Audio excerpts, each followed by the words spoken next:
Victoire et qualification du Paris Saint-Germain. On va revenir sur la qualification du Paris Saint-Germain pour les demi-finales de Coupe de France. Le PSG fait son retour en demi-finale de Coupe de France. Ça faisait depuis quelques années que le PSG n'avait pas été en demi-finale. On va parler aussi de la soirée Ligue des Champions parce qu'il y avait encore soirée Ligue des Champions, les derniers huitièmes de finale avant l'écart dans quelques semaines. Tirage au sort vendredi. Nono est avec nous. Salut Nono.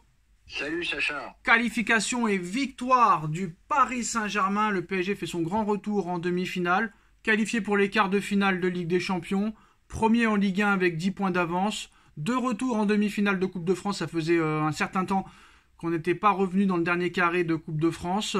Mbappé buteur, Fabian Ruiz buteur, plus passeur, Dembélé passeur, Vitinha passeur, Beraldo le joker qui marque son premier but au Paris Saint-Germain. Est-ce que c'est la soirée parfaite pour le Paris Saint-Germain ? Bon, on va dire une très bonne soirée. Parfaite, non. Pourquoi ? Je vais m'expliquer. Une première demi-heure, mais magnifique, magnifique. Et d'un seul coup, les feux se sont éteints. C'est-à-dire plus rien pendant 15 minutes. Et ça m'inquiète à Paris. Ça m'inquiète énormément. Mais cette première demi-heure, c'est pour moi la meilleure période que j'ai vue du PSG cette saison. Donc voilà, toujours ces petits défauts qu'il faut vraiment régler au plus vite. Et une deuxième mi-temps, on va dire, on a géré, un peu moins abouti, mais bon, le PSG, tranquille quand même. Alors j'ai une question pour toi. La qualité du PSG sur les 35 premières minutes, pourquoi le Paris Saint-Germain a cédé à un moment donné du match et n'a plus réussi réellement à faire ce qu'il a fait dans les 35 premières minutes ? C'est la question que je me pose. Pourquoi d'un seul coup, tout s'arrête ? J'ai la réponse, Nono. Je voudrais bien que tu me la donnes. Ils ont tellement mis d'intensité dans les courses, dans le pressing, dans les duels aériens, dans les 35 premières minutes, et comme ils n'ont pas l'habitude de jouer avec tant d'intensité, je pense qu'à un moment donné, les jambes étaient un petit peu fatiguées au bout de 35 minutes de jeu. L'occasion de Ramos, le raté de Ramos à 2-0 qui peut permettre aussi de mener 3-0, explique aussi que Paris s'est relâché dans les 10 dernières minutes parce que Paris était un petit peu fatigué de la grosse intensité qu'ils ont mis lors des 35 premières minutes, Nono. Mais ça a été éblouissant, j'ai pas peur des mots. Les 35 premières minutes éblouissantes. Voilà, le petit bémol c'est ça. Après on a eu un bon pari. Dembélé magnifique, dans un rôle un peu hybride comme ça, un peu en 10, un peu sur le côté, qualité de passe, vitesse, Mbappé, c'est Mbappé, voilà, de belles satisfactions. Nuno Mendes, encore quelques c'est un matchs. phénomène, non, c'est un phénomène. C'est un phénomène dans les courses, le mec, on dirait qu'il a jamais été blessé, c'est un phénomène. Il a quelque chose en plus. Nuno. Il a quelque chose en plus, le gars, c'est sûr. Mais moi je l'ai toujours dit, pour moi, cette blessure a un peu gâché sa saison, mais pour moi à 100%, c'est l'un des meilleurs latérales en Europe, pour moi. Magnifique ce joueur. Alors moi, franchement, Enrique, quoi qu'il arrive, il a les résultats pour lui. C'est quand même assez intéressant. Bon, je pense qu'il va se servir de la Ligue 1 pour préparer les gros matchs. Mais je pense que si Paris, Nono, tu me diras si tu es d'accord avec moi, si Paris arrive à faire tout un match, ou au moins les trois quarts d'un match, ce qu'ils ont fait lors des 35 premières minutes, je pense que Paris peut espérer peut-être quelque chose en Ligue des Champions, peu importe l'adversaire. À ce niveau-là, sur une plus longue durée, dans la qualité, dans le pressing et dans tout, quoi, là, ils peuvent regarder tout le monde dans les yeux. Mais malheureusement, un match dure 1h30. Voilà. Même des fois plus longtemps. Et même des fois plus longtemps. Alors c'est pas un joueur que j'affectionne particulièrement, mais quand il fait des beaux matchs, il faut le dire. L'un peut-être des meilleurs matchs depuis qu'il est au PSG, Fabian Ruiz, Nono, buteur, passeur, très bonne connexion avec Mbappé. Est-ce que c'est enfin le vrai Fabian Ruiz ? Est-ce que on va le voir comme ça à peu près tous les matchs maintenant, ou on va encore être déçu dans les prochains matchs ? Mais il a montré ce soir quand même qu'il peut apporter beaucoup plus dans cette équipe. Il a une qualité de pied magnifique. On le reconnaissait plus. Ancelotti, quand il parle de Fabian Ruiz, il te disait que c'était le patron quand il était à Naples. Voilà, il s'est pas trop adapté à la Ligue 1, ou je sais pas ce que c'était, mais c'est quand même un international espagnol. C'était incroyable qu'il fasse des prestations aussi légères que ce qu'il a fait jusqu'à maintenant. Le but avec le 1-2, le but de Mbappé, le 1-2, il est magnifique, hein. L'action de jeu. Magnifique. L'action de jeu est magnifique. Alors dans quelques secondes, on va revenir sur les autres résultats de Ligue des Champions. Premier bilan d'Enrique avant la trêve internationale bientôt, Nono, qualifié pour les quarts de finale de Ligue des Champions, qualifié pour les demi-finales de Coupe de France, premier en championnat avec 10 points d'avance, vainqueur du Trophée des Champions. Bah pour l'instant, pas grand-chose à dire au niveau des résultats, même si au niveau du jeu, il y a quand même beaucoup de choses à dire. Et quand tu vois, Nono, c'est assez intéressant, le PSG Nice du mois de septembre, où on perd 3-2, et le PSG Nice au mois de mars ce soir, où on gagne 3-1, c'est le jour et la nuit. Oh ben, c'est le jour et la nuit, c'est le jour et la nuit. Bon là, ils leur ont pas permis de revenir. Et ils les ont étouffés là, les 35 premières minutes, ils les ont étouffés. Bon ben, il y a eu ce petit trou, mais à part ça, il n'y avait pas photo sur le match de ce soir. Hein. Alors non, on va revenir aussi, ça intéresse aussi le Paris Saint-Germain. Hein. Vendredi, comme vous le savez, tirage au sort des quarts de finale de Ligue des Champions. Il restait 2 matchs ce soir.